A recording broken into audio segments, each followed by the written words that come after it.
আছে 10-12 জন শিক্ষার্থী। সালাম আলাইকুম। আমি নিয়ত করেছি আমি এখন থেকে আর মাদ্রাসা চালাবো না। আমার যে একটা প্রতিষ্ঠান আছে মাদ্রাসা আল ইন্তিবাদ ইনস্টিটিউট, যেখানে অনেক বাচ্চারা পড়াশোনা করে, হাফেজ হয়।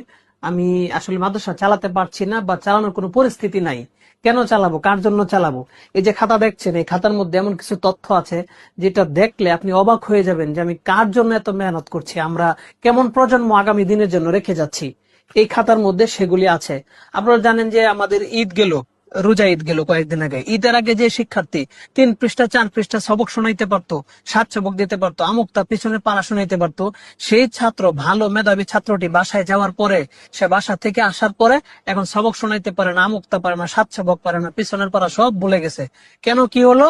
উস্তাদ তার থেকে পড়া আদায় করতে পারে না। এখন উস্তাদ দেখে কি ছাত্ররা কি করে, উস্তাদ একটু আড়াল থেকে বোঝার চেষ্টা করলো ব্যাপারটা।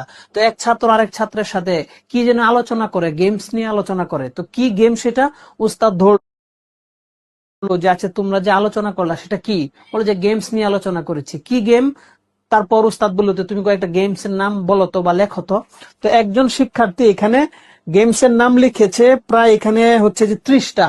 এটা একজন শিক্ষার্থী 30টা গেমস এর নাম লিখেছে, পাবজি সহ, ফ্রি ফায়ার, গ্রেনি, কি কি আরো আমি এগুলোর নাম শুনি নাই জীবনেও, 2-1টা গেমস এর নাম বাদে। একজন শিক্ষার্থী যদি 30টা গেমস এর নাম জানে, আমি এখানে আরেকটা দেখাই। এখানে আরেকজন শিক্ষার্থী দেখেন, এখানে প্রায় হচ্ছে যে 41টা গেমস এর নাম লিখেছে আরেকজন শিক্ষার্থী। এরকম, এটা 2টা শুধু এক্সাম্পল দিলাম। এখানে যতগুলি ছাত্র আছে, 10-12 জন শিক্ষার্থী আমরা অলরেডি ধরেছি যে যারা বাসায় গিয়ে গেমসে আসক্ত ছিল।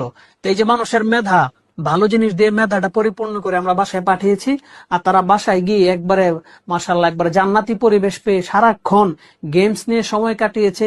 নামাজ কালাম পড়ে না, মা বাবার কথা শুনে না, পুরা ব্রেনটাকে এখন গেমস দিয়ে পরিপূর্ণ করে মাদ্রাসায় আসছে। এদেরকে ক্লাসে বসানো যাচ্ছে না, কথা শুনতেছে না। কত একটা বাজে নেগেটিভ ইম্প্যাক্ট এই শিশুদের মাথার মধ্যে পড়েছে।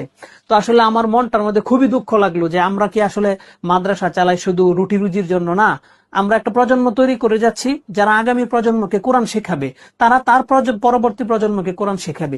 এভাবেই তো কোরআনটা চলে আসতেছে, তাই না? তো এখানে আসলে আমি খুবই হতাশ হলাম। যদি হতাশ হওয়া মুমিনের কাজ না, খুবই কষ্ট লাগলো। বাচ্চা বাসায় যাওয়ার পর আসলে গার্ডিয়ানের কাজ কি? গার্ডিয়ানের কাজ কি যে একবার খোলামেলা রেখে দেওয়া, বাচ্চার প্রতি আর কোনো দায়বদ্ধতা নাই। আর সেই শিক্ষার্থী মাদ্রাসায় আসার পরে কিছুই পারে না। এটা কি আমার প্রতিষ্ঠানের বাচ্চাদের সাথে এটা হলো যে বাসায় থেকে আসার পরে সব ভুলে গেছে? নাকি আপনাদের মাদ্রাসা আছে যাদের, বা যে সমস্ত শিক্ষার্থী বাসায় গিয়েছিল, যারা অভিভাবক আমার ভিডিওটি দেখছেন, বাসায় কি তারা মোবাইল চালাইছে কিনা? আমি অনেক আগেও বারবার বলেছি এই গেমস হচ্ছে এতটা বিধ্বংসী, একটা মোবাইল এতটা বিধ্বংসী। একটা শিক্ষার্থী যে কোরআন শিখে, তাকে যদি আপনি